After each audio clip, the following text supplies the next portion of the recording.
غوث پاک موجود ہے. اپنی قسمتوں پر جتنے ناز کرو کم ہے. کیا بات میں کہہ رہا تھا سلسلوں کا کام توڑنا نہیں ہے بلکہ سلسلوں کا کام جوڑنا. وہ غوث پاک کا فرمان سنیں. پیران پیر دستگیر ارشاد فرماتے سنو المحب لا یملک شیء. محب کی یہ پہچان ہے وہ خود کسی چیز کا مالک نہیں ہوتا. ہم سب غوث پاک کے محب ہیں یا نہیں؟ بالکل حق ہے. چاہنے والے ہیں یا نہیں؟ بالکل ہے. صرف دسترخوان پر مانتے ہو لنگر پر.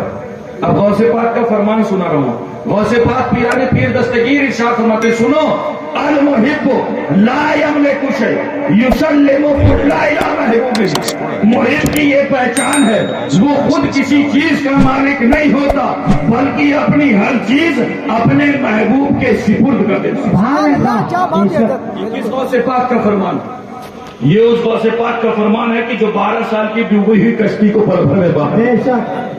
یہ اس غوث پاک کا فرمان ہے جو ملک کی ہڈیوں پر ہاتھ پھیرے اور مردہ زندہ ہو جائے. یہ اس غوث پاک کا فرمان ہے کہ جو مردے کو ٹھوکر مارے اور مردہ زندہ ہو جائے. یہ اس غوث پاک کا فرمان ہے کہ جس کی بارگاہ میں چور آئے اور ولی بن کر گئے. کیا فرماتے ہیں کہ محب کی یہ پہچان ہے وہ خود کسی چیز کا مالک نہیں ہوتا بلکہ اپنی ہر چیز اپنے محبوب کے سپرد کر دیتا. اس بات کا مطلب سمجھے. ہم سب کس کے چاہنے اور ماننے والے؟ غوث اعظم.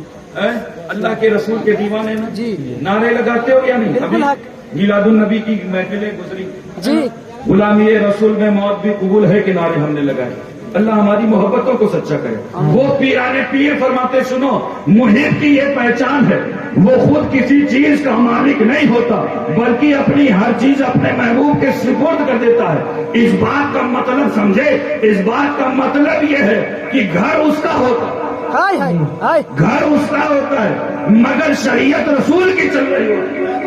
بہو بیٹیاں اس کی ہوتی ہیں لیکن لباس اور پردہ رسول کے حکم کے مطابق دے رہا ہوتا ہے.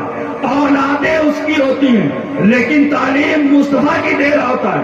عدالتیں اس کی ہوتی ہیں لیکن قانون مصطفیٰ کا چل رہا ہوتا ہے. ملک اس کا ہوتا ہے لیکن نظام مصطفیٰ کا چل رہا ہوتا ہے. یعنی وہ بندہ اندر سے باہر تک حضور کا غلام ہوتا ہے.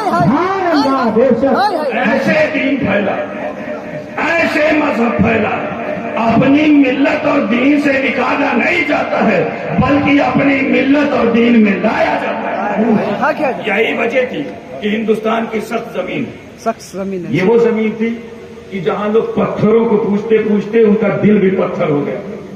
لیکن وہ نبی کا شہزادہ جب سرزمین اجمیر میں آتا ہے نا تو اپنے کیریکٹر سے 92 لاکھ لوگوں کو کلمہ پڑھا کرتا. وہی نبی کا شہزادہ جب سرزمین کی چرچا مقدسہ پر پہنچ کر کے غوث العالم محبوب یزدانی کی شکل میں بنتا ہے تو جانتے ہیں اس کے دامن کرم سے 20 لاکھ لوگ اسلام کے دامن سے واپس. اور وہی نبی کا شہزادہ جب آپ کے سرزمین بنگال میں آتا جانتے ہیں بنگال لوگ نام لیتے تھے اگر آج سے 10-12 سال پہلے تو لوگ کہتے تھے یار وہاں کے لوگ بہت اجڑ ہوں گے وہاں تو اردو کوئی سمجھنے والا نہیں ہوگا. لیکن خدا کی قسم موجود ہیں حضور تاج الاولیاء. انہوں نے اپنی زندگی نا صرف گلشن مخدوم اشرف کو سینچنے میں صرف کیا بات ہے. سمجھ رہے ہیں یہ چاہتے دنیا کے کسی گوشے میں بھی مخدوم اشرف مشن کا قیام کر سکتے. دیوانوں کی کمی نہیں تھی لیکن جانتے ہیں یہ وہ لوگ ہیں کہ جانتے ہیں یہ مصطفیٰ کا خاندان یہ چیلنجز کو قبول کرتا ہے.